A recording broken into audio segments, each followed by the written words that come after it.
पर city centre की शुरुआत करेंगे। राजधानी जयपुर से आ रही बड़ी खबर के साथ भारतीय जनता पार्टी के उम्मीदवार रवनीत सिंह निर्विरोध निर्वाचित किए गए। राज्यसभा के लिए निर्विरोध चुने गए रवनीत सिंह बिट्टू।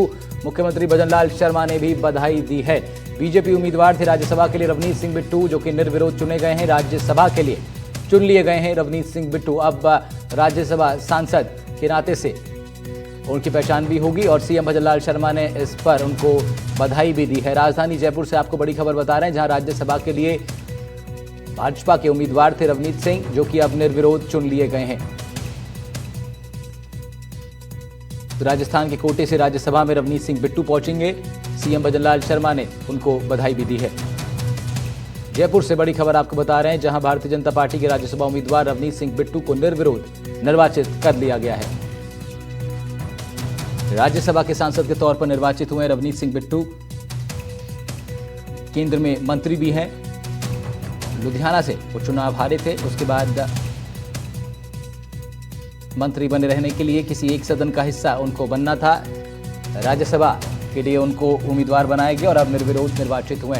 सुशांत पारेख हमारे इनपुट एडिटर जुड़ रहे हैं हमारे साथ इस खबर पर ज्यादा जानकारी के साथ। सुशांत, फाइनली रवनीत सिंह बिट्टू अब राज्यसभा सांसद होंगे। उनको एक सदन का हिस्सा बनना ही था मंत्री बने रहने के लिए, निर्विरोध उनको निर्वाचित कर लिया गया है। देखिए, केवल औपचारिकता थी ये चुनाव, क्योंकि 3 नामांकन जो है वो दाखिल हुए थे। एक नामांकन जो है वो रद्द हो गया था। एक नामांकन इनका डमी फॉर्म था, जो इनके पार्टी के ही जो है नेता ने दाखिल किया था, बाद में जिसे वापस ले लिया था। ऐसे में एक ही फॉर्म बचा था और सामने कैंडिडेट नहीं था। कांग्रेस ने इस बार चुनाव लड़ने से इनकार किया था, क्योंकि आंकड़ों के लिहाज से कांग्रेस के पास वो जरूरी संख्या बल नहीं था।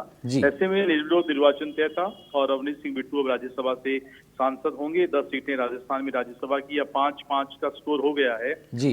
5 भाजपा 5 कांग्रेस। ऐसे में मुकाबला बराबरी है और केंद्र में मंत्री हैं, उन्हें कहीं ना कहीं से एडजस्ट किया जाना जरूरी था, क्योंकि लोकसभा का चुनाव वो हार चुके थे। ऐसे में राज्यसभा के लिए, लेकिन ये 2.5 साल का कार्यकाल ही रहेगा, क्योंकि उपचुनाव था राज्यसभा का।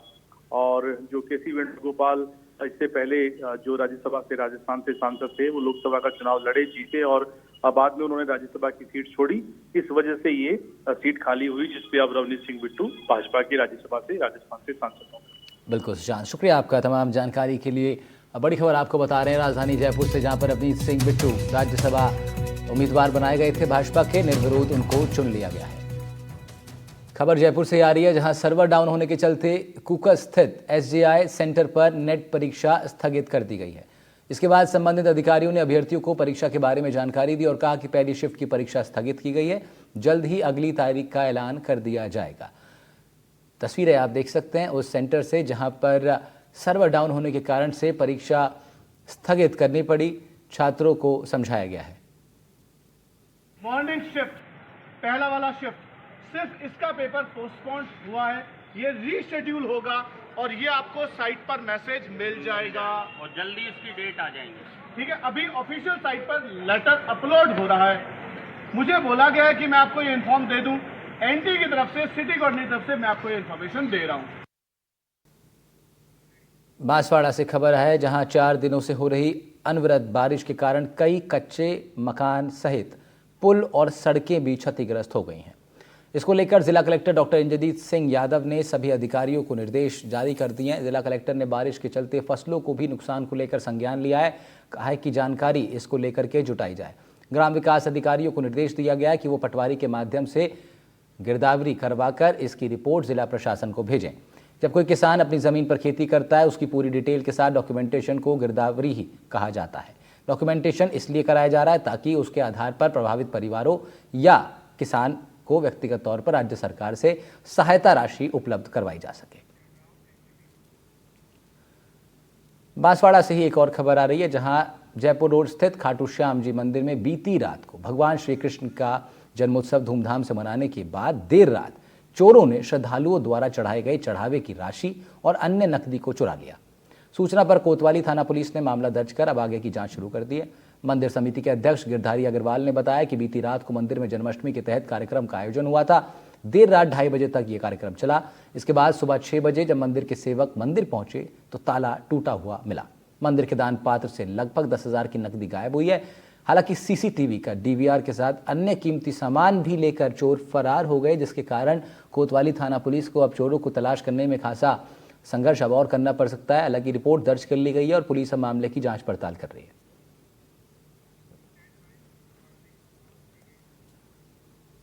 खबर भीलवाड़ा से है, जहां 471 साल पुराने प्राचीन मंदिर में जन्माष्टमी का पर्व मनाया जा रहा है। निम्बार्क संप्रदाय के प्रसिद्ध गोपाल दूधाधारी मंदिर में 3 दिवसीय नंद महोत्सव का आयोजन हुआ। इस कार्यक्रम को हमारे संवाददाता नवीन जोशी ने कवर किया है। एक रिपोर्ट दिखाते हैं।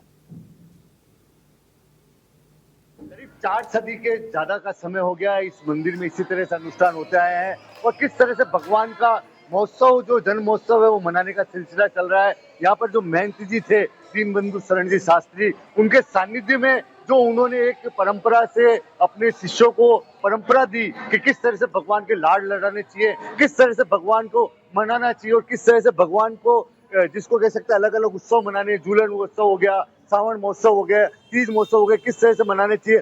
अभी आप देखिए हम खड़े हैं भगवान का निज मंदिर जो मेरे कैमरा प्रशासकों का दिखाए, किस तरह से भगवान कृष्ण कन्हैया लाल का यहाँ पे श्रृंगार किया गया है। मूल श्रृंगार तो शाम को होना है, मगर किस तरह से तैयारियां की जा रही है, क्या क्या आयोजन होने वाले हैं। जो सबसे बड़ी बात है निम्बार्क संप्रदाय में भगवान को लाड लड़ाने का एक अपना ही अनूठा तरीका है। भगवान को अलग अलग तरह के भोग लगाए जाते हैं, अलग अलग तरह की जो जिस समय का मौसम होता है, जिस तरह का ऋतु होती है, उस ऋतु के हिसाब से भगवान को भोग पधराए जाते हैं। भोग पधराने के साथ में उनकी उसी तरह की सेवा की जाती है। अभी हमारे बीच में जो इस परंपरा को आगे बढ़ाने वाले कल्याण जी पुजारी जी हैं। कल्याण जी, वे सब जिस तरह से पूरी धरती पे पूरे देश दुनिया में कृष्ण जन्मोत्सव कल मना लिया गया, निम्बार्क संप्रदाय आज क्यों मना रहा है?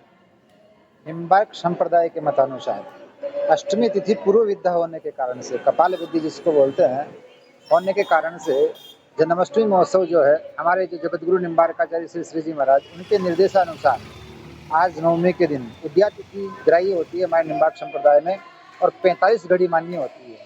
उसी के अंतर्गत हम जन्माष्टमी जो है वो आज मनाई जाएगी।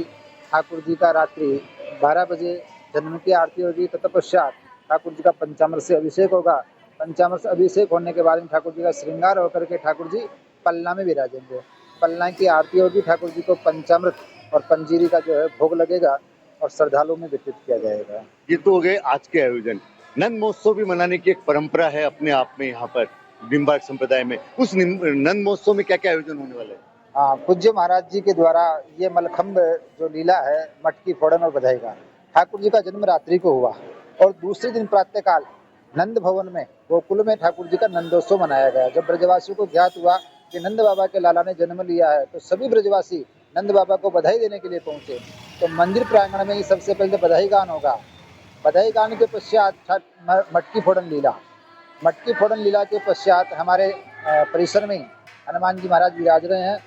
और मलखम्ब लीला जो है वो पहलवानों की होती है, तो पहले हनुमान जी महाराज का पूजन किया जाएगा, पहले उनको प्रसन्न किया जाएगा, उनको मनाया जाएगा और उसके पश्चात हमारे जो पूर्व महंत हुए हैं उनके चरण पादुकों का समाधि का पूजन किया जाएगा। और उसके पश्चात जो मलखम्ब लीला होती है, जो विशेष राजस्थान में एक तो आचार्य पीठ में होती है, तो भीलवाड़ा दूधाधारी मंदिर में होती है। तो मलखम्ब जो है 25 फीट का एक खम्बा होता है, उसके ऊपर मुल्तानी मिट्टी, उसमें तेल मिला करके लेपन किया जाता है और बार बार उसको ऊपर उसके छोर पर एक पोटलियाँ बांधी जाती है, जिनको लेने के लिए ग्वालवाल उनको प्रयत्न करते हैं। बार बार पानी की बौछार ऊपर से की जाती है, पानी की बौछार के मध्य में सभी ग्वालवाल उसको लूटने का प्रयास करते हैं और अंततः उसमें वो सफल होते हैं। तो ये मलखम्ब लीला जो होती है, पूज्य महाराज श्री के द्वारा प्रारंभ की गई थी, वही परंपराएं आज तक बराबर चलती हैं। अब जो आयोजन हो रहा है ये बड़े उत्साह के साथ मनाया जा रहा है, मगर एक जो सबसे बड़ी बात है, आम जन में, युवाओं में जिस तरह से इन आयोजनों को लेकर उत्साह दिख रहा है और भगवान का जो लाड लड़ाने के लिए सब आयु वर्ग के लोग आ रहे हैं, ऐसा लग रहा है कि एक बार फिर जो भगवान कृष्ण का जो युग था, उस युग की यदुवंश का जिस समय की जो क्रीड़ाएं और लीलाएं होती थी, उनको चित्रण करने का यहाँ पे प्रयास किया जा रहा है। नवीन जोशी, कैमरा पर्सन अरुण के साथ, NDTV Bhilwara. Jaipur north police को ब्रह्मपुरी इलाके में अपहरण के मामले में बड़ी सफलता मिली है। Police commissioner Biju Joseph George ने और DSP नॉर्थ राशि डोगरा डूडी ने यह खुलासा किया है। पुलिस कमिश्नरेट कार्यालय में प्रेस कॉन्फ्रेंस कर मामले की जानकारी दी गई। सॉफ्टवेयर इंजीनियर के अपहरण की वारदात का मास्टरमाइंड सॉफ्टवेयर इंजीनियर ही अपहरण की वारदात का मास्टरमाइंड निकला है। फिरौती के लिए अपहरण किया गया था। फिलहाल पुलिस ने 5 आरोपियों को गिरफ्तार कर लिया है। तो ब्रह्मपुरी इलाके में अपहरण का यह मामला, जिसको लेकर के खुलासा किया गया। ये जो लड़का है अनुज, ये प्रताप नगर में रहता है अपनी फैमिली के साथ। मूल्यतः ये करौली साइड से इनका गांव है और ये अभी संगरूर में इंजीनियरिंग कॉलेज में इंजीनियरिंग कर रहा था। हफ्ते भर की छुट्टियों के लिए आया था। 21 को इसका रिटर्न था और 18 को इसके साथ ये घटना हुई। ये अपने दोस्त के साथ पहले, जब 1 महीने पहले इसके इंजीनियरिंग के कुछ फ्रेंड्स आए थे, तो ये उसी जगह पर एक बार जा चुके थे। तो इनको था कि वापस उस जगह पर ये अपने दूसरे दोस्त के साथ उसी जगह पे जस्ट घूमने के लिए वहाँ गए थे और वहाँ पे इनके साथ ये घटनाक्रम हुआ। ये एक्चुअली इंजीनियरिंग बैकग्राउंड से है और पहले किसी पेट्रोकेमिकल प्लांट में काम करता था। फिर इसने अपना खुद का काम शुरू किया डीग से।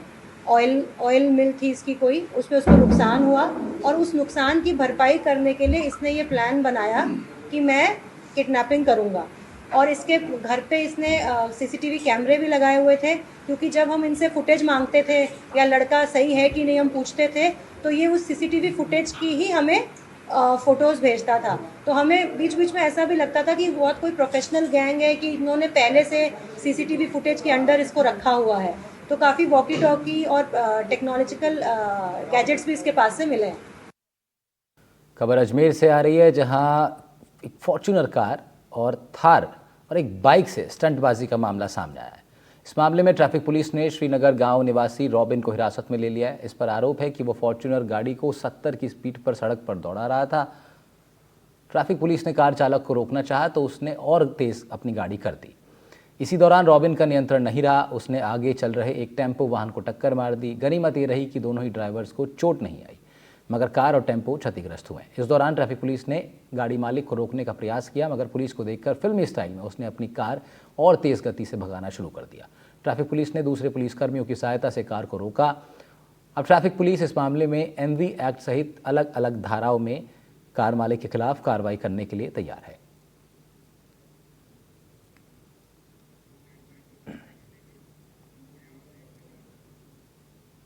राजस्थान में नई पेंशन स्कीम के लागू होने से पहले ही कर्मचारी नेताओं ने अपना विरोध जताना शुरू कर दिया है।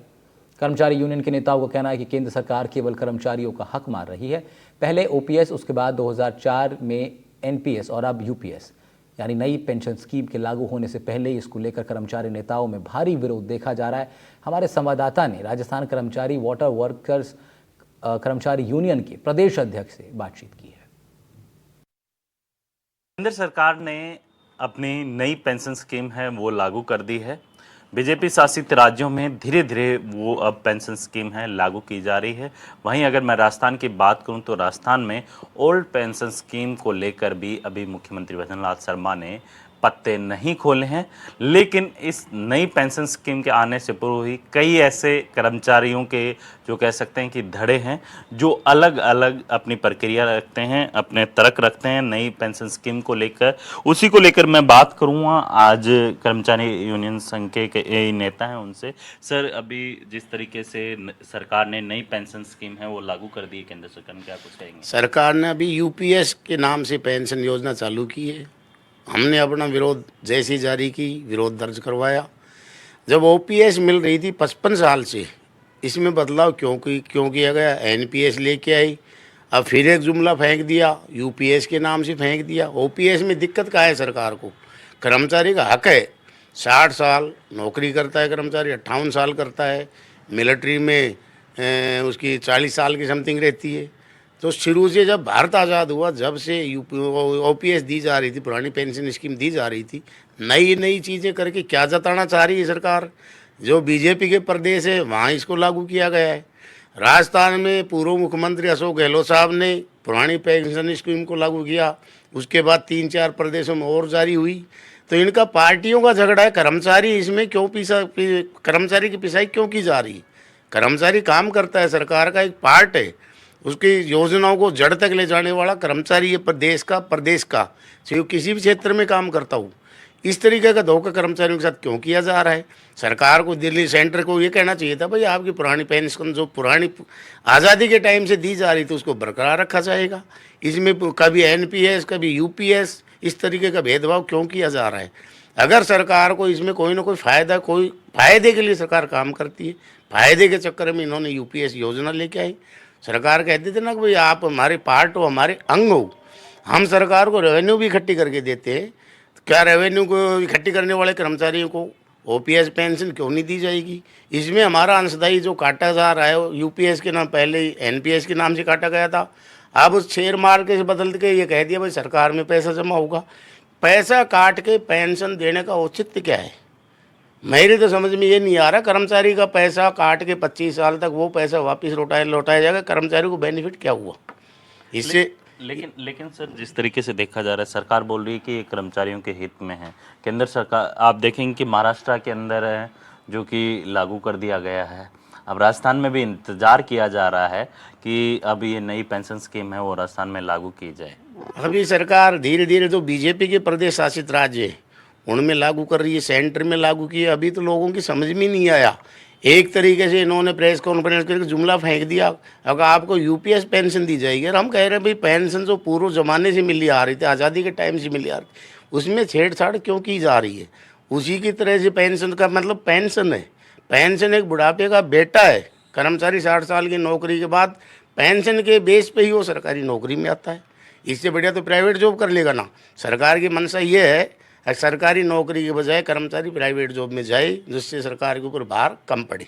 लेकिन जिस तरीके से अगर अभी आप बता रहे हैं कि ये कर्मचारियों के हित में नहीं है नई पेंशन स्कीम, अगर राजस्थान के अंदर लागू की जाती है तो आपका एज एक कर्मचारी यूनियन की तरफ से आपका क्या यहाँ पे स्टैंड रहने वाला? हमारा इसका कड़ा विरोध रहेगा। इसकी पूरी हम महासमिति की मीटिंग बुला के, महासंघ का भी वाइस प्रेसिडेंट हूँ, महासमिति की मीटिंग बुला के सरकार को ज्ञापन दिया जाएगा। जो ओपीएस दे की गई है पूर्व सरकार, उसको यथावत रखा जाए, उसमें किसी तरीके की छेड़छाड़ नहीं की जाए।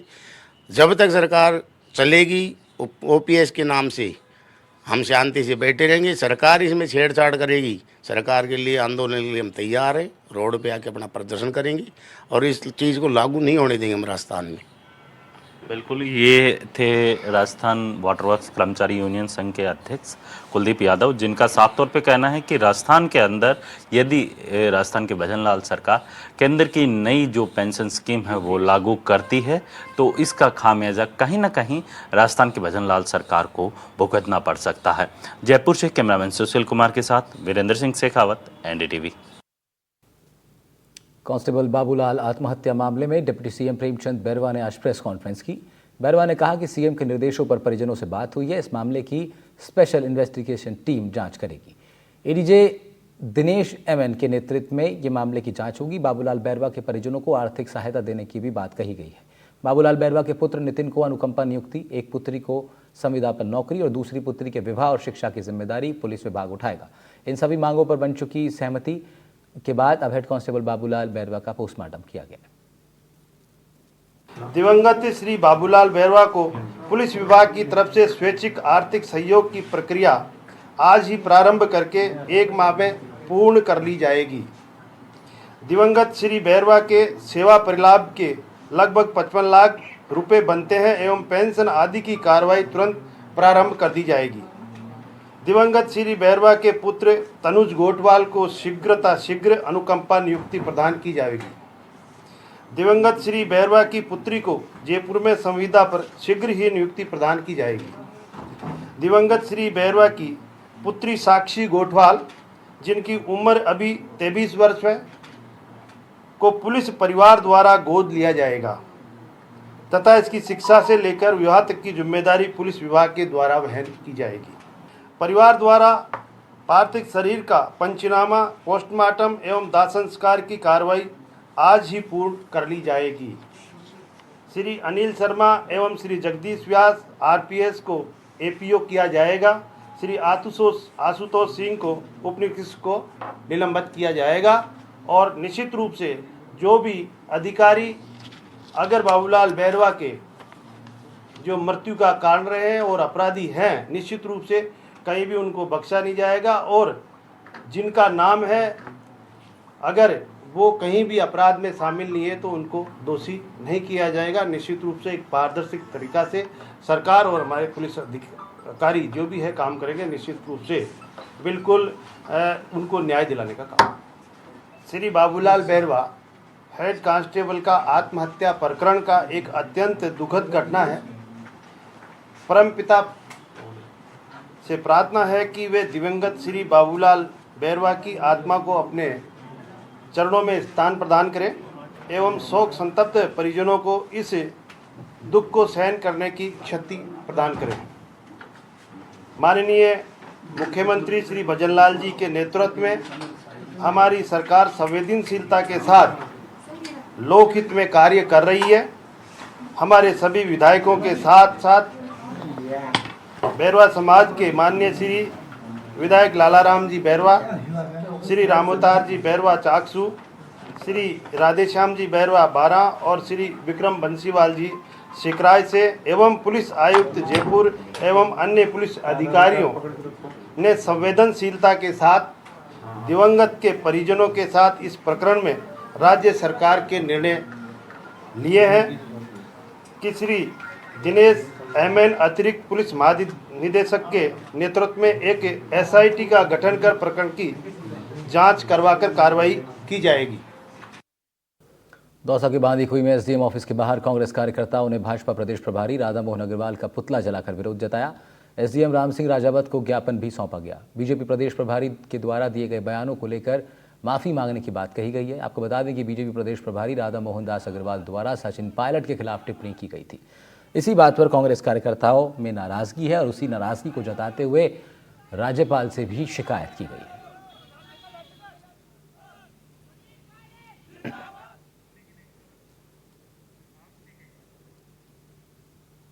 सिटी सेंटर में खबर जोधपुर से, जहां अस्पताल परिसर में एक नाबालिग बच्ची के साथ गैंग रेप का मामला सामने आया है।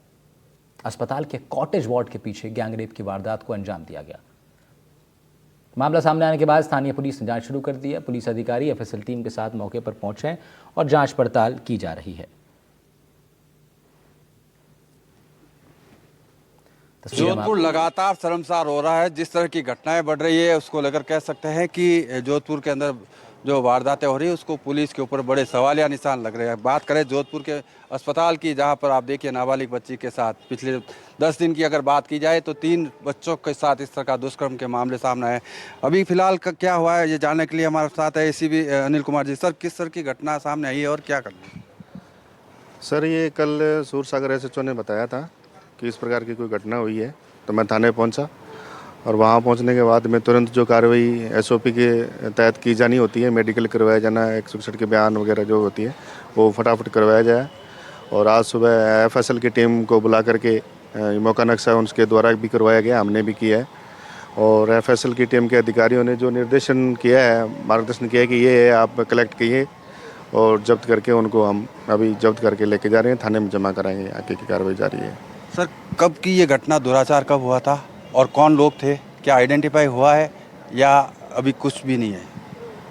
नहीं, अभी जैसे ये घटना जैसे सामने आई है तो थाने की टीमें बना करके वो जो आरोपी हैं उनकी पहचान करने और उनको दस्तयाब करने के लिए भेजी हुई हैं और उम्मीद है कि जल्दी हम इसमें पकड़ लेंगे, उनको दस्तयाब कर लेंगे जल्दी। परसों रात की घटना है और आप देखिए अब पुलिस को पता चला है। जिस तरह से जो पता चलने के साथ ही पुलिस पहुंची है अस्पताल में, जहां कह सकते हैं कि इस जगह पर बताया जा रहा है ये जो है कैदी वार्ड है, जेल कैदी वार्ड, उसके पीछे ले जाकर कोने में जो है अस्पताल में, जो हमारे सूत्र बताते हैं कि अस्पताल में काम करने वाले स्वीपर थे, उन 2 लोगों ने उनके साथ जो है नाबालिग बच्ची के साथ दुष्कर्म किया था। और जिस तरह से दुष्कर्म की घटनाएं बढ़ रही है, कह सकते हैं जोधपुर पुलिस पर सवाल भी खड़े हो रहे हैं। लगातार मासूम बच्चों से दुराचार के मामले सामने आ रहे हैं। ऐसे में पुलिस को चाहिए कि जो गश्त व्यवस्था है और जो पुरानी व्यवस्थाएं थी उसको दुरुस्त की जाए। अरुण हर्ष, एनडीटीवी जोधपुर। जोधपुर के अस्पताल में नाबालिग से हुए रेप के मामले में पूर्व मुख्यमंत्री अशोक गहलोत ने सोशल मीडिया के जरिए अपनी भावनाएं व्यक्त की हैं। क्या कुछ कहा उन्होंने, ये आपको दिखाते हैं हम लोग। उन्होंने ट्वीट किया, लिखा कि जोधपुर के महात्मा गांधी राजकीय अस्पताल में नाबालिग बालिका से गैंग रेप की घटना राजस्थान में बनते जा रहे जंगल राज के हालातों का एक और उदाहरण। उन्होंने लिखा कि ऐसा लगता है कि जोधपुर में जनप्रतिनिधि और पुलिस दोनों को ही कानून व्यवस्था की ओर ध्यान नहीं है, जिससे अपराधियों के हौसले दिन ब दिन बुलंद होते जा रहे हैं। साथ ही उन्होंने लिखा कि हमारे शांतिप्रिय जोधपुर को बीजेपी के कुशासन ने बदहाल कर दिया है।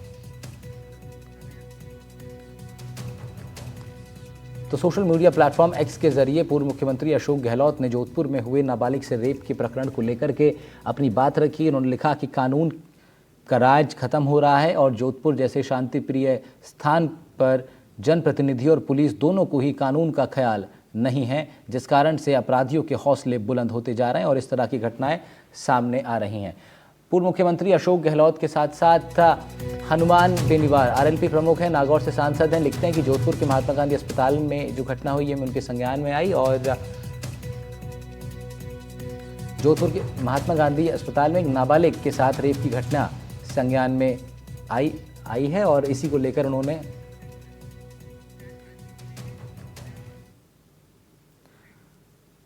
प्रदेश में निजी बसों से हर दिन 2 लाख से ज़्यादा लोग सफ़र करते हैं। 24 सूत्री मांगों को लेकर आज 30,000 बसें बंद हैं। ये भी एक बड़ी प्रमुख खबर थी। सिटी सेंटर में इस तरह की तमाम बड़ी खबरों पर हम लोग लगातार नज़र बनाए रखते हैं। अन्य खबरों के लिए आप जुड़ रही है NTV राजस्थान के साथ। फिलहाल इतना ही, नमस्कार।